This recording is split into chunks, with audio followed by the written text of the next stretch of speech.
My grandfather was, for lack of a better term, an ass. Unfortunately, he suffered a lot of symptoms of what I often referred to as old man-itis. On top of the real-life ailments that forced him to live at home with us, his general abrasiveness made me avoid him like the plague. Growing up, this was something that deeply bothered my dad. He'd make it a point to tell me to go learn from your granddad. He'd say things like, he won't be here forever, and you'll regret not talking to him when you're older. And every time, I'd give a very non-committal, yeah, sure, maybe. When my grandfather's health started to take a turn for the worse, my dad started to proactively force these interactions, and after each one, I'd leave feeling annoyed. Slightly bigoted statements and complaints about how I wasn't living up to the family legacy were par for the course. One night, after coming home from hanging out with my friends, I saw dinner on the stove and went to grab myself a plate. Before I could even make it to the cabinet, I heard my dad yell from the living room to bring an extra dish to my grandfather's room. I instinctively went to protest my dad's request, but thought better of it to avoid an argument, as I'd likely end up doing it anyway. Reluctantly, I grabbed 2 plates, filled them up with the remainder of the food, and walked them to my grandfather's room. A split second after opening the door, cigar smoke and the smell of cheap whiskey stung my nostrils. At the center of the room sat a lanky man with pale skin in an oversized chair faced towards a television. A gravelly voice greeted me with a stern, "What the hell do you want?" Only a few seconds in his room, and I was already beyond irked. I decided to match his energy with a dry, "Food's here, dude," and proceeded to drop the plate on his empty nightstand. Hoping this would end our conversation for the week, I turned toward the door and attempted to go about my business. To my dismay, the old man was in a talkative mood. "Hold on there," he said. "That's it? You drop off my food and what? Nothing? You go to play your e-box and talk to strangers online, but not your own flesh and blood? Without me, you don't exist, boy. Kids these days. No respect." I rolled my eyes and let out a sigh. I turned towards my grandfather and informed him that I didn't know what an e-box was, and that I wasn't in the mood to hear what the idiots on Fox News had to say. And that if it made him feel better, the people I was picking over him were friends I knew in real life. He spun around in his chair and scoffed. "Inconsequential," he spat. "Both of your parents know how vital our legacy is, and I'm the only one who is interested in maintaining that." That was it. He had me. Knowing I'd regret it later, I engaged with the old man. "What legacy?" I half shouted. "What could you possibly be talking about? You're a veteran. My mom does real estate. My dad manages an office. None of those things are related to each other. What occupation could we possibly need to continue on? Even if there was a family legacy to maintain, I personally don't care to maintain anything." He shook his head and pointed a bony finger at me. "See this? Your father isn't man enough to tell you anything, and your mother wants to avoid it altogether. Of course, they leave everything to me." Despite his age and health, he shot up from his chair, pulled out a stool, and waved for me to come and sit down. I considered his invitation for a moment. I couldn't know what exactly he was referring to. Still, I was already invested in the conversation, and eventually acquiesced to what I assumed would be another nonsensical rant. As I sat down, he took another 2 shots of whiskey and a puff from his cigar, and with a deep breath, he began to tell his tale. My grandfather started with the story of his family's farm. His family had come from poor beginnings, and he quickly learned that hard work was the only way to make it. All he knew growing up was getting up to tend to the farm, sleeping, and then getting up to work some more. The idea sounds utterly foreign to us today, but that was life for him and his family back then. Tough and monotonous, but simple. And yet, even in that simplicity, far from all the temptation and excitement of city life, uniqueness still managed to find its way home. My grandfather was very close to his mom. In a place like that, the simple pleasure of having a home-cooked meal and a shoulder to cry on when the work becomes just a little too harsh was valuable to a young man. Every so often, from the time he was a kid, his mom would come into his room after a hard day's work and tell him stories about the woods beyond their farm.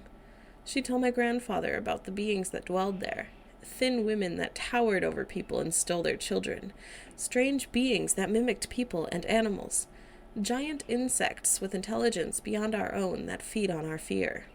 All this and more was ever present, not just in the woods, but in every dark corner of this earth.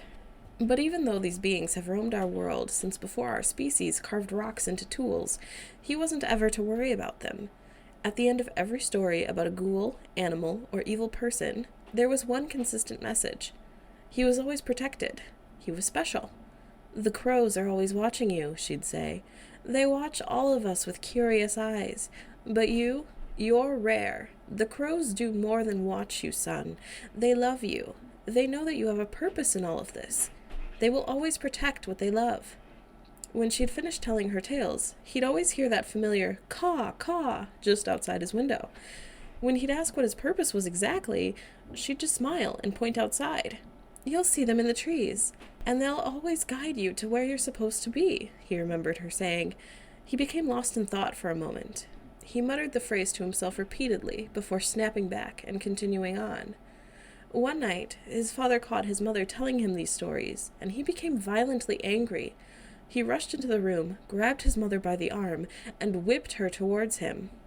He got nose to nose with the terrified woman and boomed, "What in the hell are you telling him these fairy tales for? You don't ever tell my son this bullshit. Not behind my back, not in my house. Don't you—" He paused to look at the young boy trembling on his bed. His gaze shot back to the now crying woman. "Look what you did." The room went silent for a moment as he thought. Anger visibly welled up inside of him. The grip on his mother's arm tightened. Without warning, he dragged her out of the room, slamming the door behind him, cursing all the while. My grandfather could hear muffled screams and cries, and then nothing. He recalled spending the rest of the night sobbing to himself in the dark. The following day, he sat alone with his father at the breakfast table. A poorly made platter of eggs, bacon, and toast lay before him. Working up the courage to ask the obvious, his question escaped as a whimper. "Where's Mom?" His father threw the fork containing rubbery bacon onto the table. He pointed a calloused finger into the young boy's face. "She's not here," he stated. A deep breath followed, and he retracted his hand. "It was her decision to put lies into your head. So for the time being, she's staying at Gran's house. That's it. We never speak on it, even if she returns." My grandfather knew better than to question his father, but deep down he wondered if he'd ever see his mother again. He'd later find out that he never would. But on that day he did as he had always done. He nodded, finished and cleaned his plate, and returned to work on the farm. That night he lay in his bed, thinking about the stories his mom had told him. He looked out into the woods beyond the farm, thinking about all the things that lurked in the shadows. A familiar caw, caw rang out from just outside his window, and he remembered his mother's words. "The crows are always watching. They love you. They will always protect what they love." He couldn't explain why, but an urge came over him as he looked out into the woods. It was as if the trees were whispering to him, telling him to come out and meet an unknown fate. Almost mindlessly, he peeked his head out his door to listen for his dad's loud snores. After confirming the old man was asleep, he quickly gathered his jacket, flashlight, and hunting knife for the trek out. Silently, he crept out his first-floor window. He was careful to tiptoe until he hit the end of the gravel road leading to his farm, and not turning on his flashlight until he was behind the wall of trees. Slowly, he made his way through the dark woods.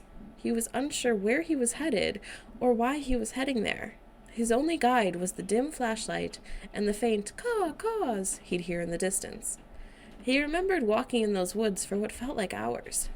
It was as if he was weaving between an army of tall wooden soldiers. He could recall tempting voices clearly calling out to him, and large figures moving just out of the corner of his eye. Many times he wanted to turn and run. Part of him knew that if he dwelled in the shadows for too long, they'd surely consume him, like his mother had warned they'd done to so many others.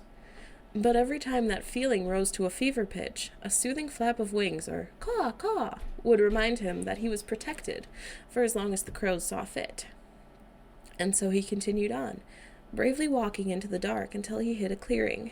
Taking the opportunity to sit down to rest, an ice-cold hand touched the back of his neck. Quickly, he spun around, throwing a wild punch at the figure behind him. He screamed and went for his hunting knife, telling whatever it was to back away. He went to shine his flashlight on the thing in front of him, and he was shocked to find a young girl no older than he was. The girl was wearing a large overcoat and had a warm smile. Soft-spoken, she introduced herself as Mia and walked towards him. Cautious, he held the flashlight between the two and kept a hand on the knife. He asked her where she was from, and she pointed vaguely in the direction he'd come from, and claimed she was from one of the neighboring farms. Unprompted, she followed up by saying she'd understood why he was scared, but not to be afraid because she was led there for the same reason he was. He asked what she meant, and in response, she laughed, made a shh sound, and pointed to the sky. My grandfather pointed the flashlight upwards and waited, unsure of what he was supposed to be looking for. Suddenly, the snapping of branches and a great gust of wind filled the air. Momentarily, the dim light caught a massive, twisted black figure above them in the sky. It let out a grossly distorted caw, caw, caw that sounded more akin to that of a broken horn than an animal. Drips of what looked like tar hit his face as it swooped by, and the creature's smell was more pungent than any dead animal or droppings he'd had the displeasure of encountering. Crashing back into the trees, the thing disappeared. My grandfather could hardly form words. He simply stood there in disbelief of what he'd seen, heart pumping out of his chest. He shined his flashlight back on the girl and caught her, maintaining a calm smile. "Our guide watches over us all. Always." My grandfather looked at the girl with horror in his eyes. He couldn't think of what else to ask other than just what the hell that was, and how on earth that clearly demonic being could be any sort of a guide. Because he loves you," she said. "Don't be afraid. You have nothing to fear. You're more important to him than any of us are." The next thing he felt was a kiss on the forehead. His mind became fuzzy, and the next thing he knew, her soft hand was guiding him through the woods back home. As they walked back, the shadows that stalked him earlier seemed further away now. The voices he'd heard before were little more than whispers in the dark. When he arrived home with the girl, the whispers had gone silent. Only the faint caw, caw remained in the distance. My grandfather still had many questions about his experience and what this all meant. Mia smiled and promised she'd be back daily to answer anything he wanted. All he had to do was meet her at the end of the gravel road leading to his farm. My grandfather agreed, and from there, not a single day passed when the two didn't see each other. Eventually, what started as something informative developed into something more. Mia would bring my grandfather strange books with texts he had never seen before. She'd show him pictures of the crows and other creatures. Their evening rendezvous would turn into casual chats in the afternoon. My grandfather would make it a point to go into town and surprise her with gifts. And should his dad ever leave for a day or two, he'd be so bold as to bring her into his home. One night, after my grandfather was led to believe that his dad was going into town for the night, he decided to bring Mia over. The two were going over the strange images and texts he'd grown fascinated with. A loud slam of the front door interrupted their readings. His father wasn't supposed to be home for another day, so it seemed as though someone had broken into their home. My grandfather told Mia to hide while he scrambled to find his hunting knife and meet the intruder. When he arrived at the door, he was surprised to see his father holding a half-empty bottle of whiskey in one hand and a revolver in the other. "Where's the girl?" he grumbled. "I don't know what you're talking about," my grandfather replied. "The hell you don't, boy. I know you've been sneaking out to see that witch. Black goddamn magic. In my household, no, not here." "Dad, it's not." Yes, it is," he shouted before taking a long swig of the drink. "What she's doing, what your mother did, it's an affront to God. A black stain that I won't let my son be tainted by." Instinctively, my grandfather went to raise the hunting knife in front of him, but before he could put it between him and the old drunk, bony knuckles collided with his temple, and he was on the floor. Trying to fight off the dizziness, all he could focus on was the voice of an unhinged man rifling through the various rooms in the house, shouting, "Where is she? Where the hell is she?" My grandfather stood to his feet to face the old man. He tried rushing him from behind, but in the ensuing struggle, once again found himself on the ground and receiving a steel-toed boot to the ribs for good measure. "I'm doing this for you, boy," his father yelled. "You don't get that, you're a pawn in their fucked-up game. As soon as they're done with you, they'll spit you out, leave you with nothing, alone to face the demons by yourself." As my grandfather writhed in pain, the sound of his father looking around the house continued, under every table, around every corner, inside every cabinet, until finally the sounds of a screaming young girl hit his ears. Still trying to recover, he could only watch as his old man had a fistful of Mia's hair and was walking her outside, repeating, "None of the devil's blood will stain my home." With the last of his strength, my grandfather managed to force himself up just as the two made it out of the front door. Nearly doubled over in pain, he still managed to grab the hunting knife and move as quickly as possible to meet them outside. As his hand reached for the doorknob, his hopes of saving Mia remained strong until he heard a loud bang ring out into the air. He screamed as he fumbled with the doorknob, unable to get it open in his panic. Time slowed as the reality of what had just happened began to sink in. Mia was gone, he thought. His mind fought itself as he internally argued about whether or not to rush out and face his father or cut his losses entirely and run out the back door to save himself. But when another bang rang out into the atmosphere, that sorrow was soon replaced with confusion. His father was an excellent shot. Surely he didn't need more than one shot for the girl.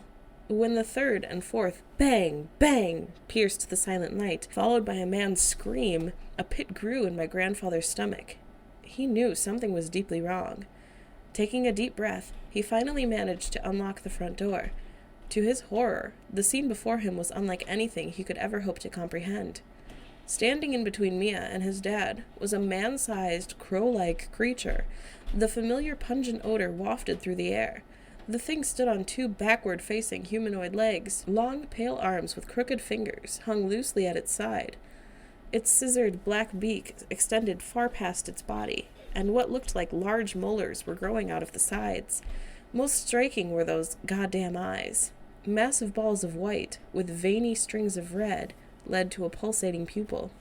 He couldn't explain why, but as he watched the thing analyze the man before it, he knew this wasn't just a mindless animal following instinct. It was intelligent. It was assessing the situation, playing out scenarios in its head, and planning out the best course of action. His father screamed for forgiveness, said that he was a God-fearing man, and that he'd promised to never hurt another soul if he could survive the night. The crow thing continued observing and outstretched its massive wings in an intimidating fashion.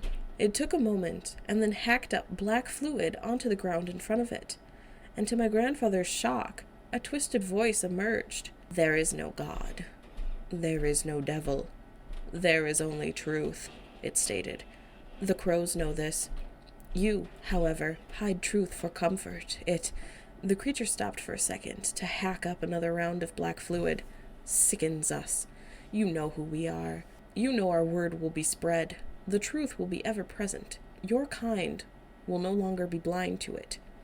My grandfather didn't know if what happened next was out of a genuine belief that he could harm the thing or out of pure fear. While the crow creature was giving its enigmatic speech, his dad managed to load up another round and again took aim, this time unloading as many bullets as he could toward the humanoid bird. All to no avail. The thing made something akin to a sighing sound as it flapped its impressive wings once more.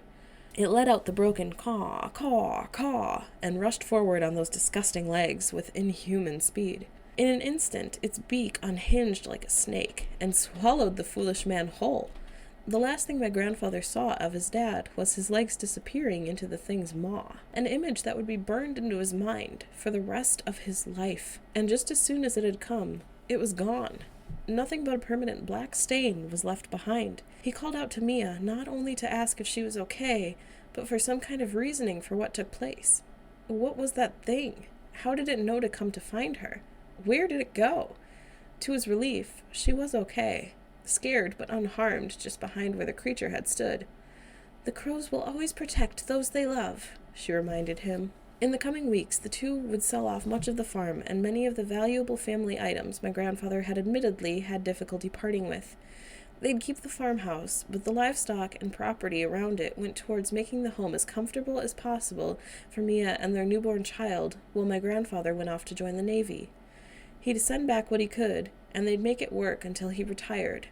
They'd eventually move into the city and spend most of their days together. While I found the story absolutely fascinating and actually preferred it to playing on my e-box, whatever that is, I still had one question. What did all of this have to do with me? My grandfather wasn't one to smile, but he couldn't hold one back when I asked him that same question. "You're next in line. My role was to ensure that you were born and knew our history." He stopped to take another puff of his cigar. "The crows have been watching over me my whole life. They've kept me safe from all sorts of evils. They brought me true love. A child. I thought it was so I could praise them for all of the good they've done, but no one could know their true intentions. Only bits and pieces. Though they have told me this. I leaned in closer to hear what he had to say. A prophet would be born to deliver our message and change the world how they see fit. That prophet will create a better, more pure, truthful world. That prophet is you. I didn't know how to take that. I felt that he was either crazy or messing with me. But another part of me genuinely wanted to consider that it was true. What if there was more to this? I wasn't sure. And to this day, I still am. I don't feel any different from anyone else. I don't feel that I'm meant to change the world in any fundamental way. And yet, even on his deathbed, even as I heard my grandfather scream about the demons finally coming to take him because the crows no longer cared to protect him from them, he still maintained that I'd know the truth. He maintained that everything was worth it for their wisdom to be spread to the people. No consequence was too great, even if he had to be the one to bear it. I don't know. Maybe that's why I'm sharing this. Perhaps I feel like someone else can give me the answers I'm looking for, or a starting point with how to find them. For what it's worth, a guy tried to rob me the other night. I was coming home late, and he pulled a knife on me. I told him I didn't have any cash, but apparently that wasn't good enough. Just as that, oh shit, I'm gonna get stabbed, feeling hit, 3 crows swooped down and started clawing at the guy. Apparently, one of them got really aggressive around the eyes. From an article I read, he won't ever see again. Weird coincidence or an intentional clue? I can't say. But what I do know is that I can hear a familiar caw, caw outside my window, even as I write this. And I can't put my finger on it, but whenever I drive by the woods on my way to work, something familiar has been calling me to the trees.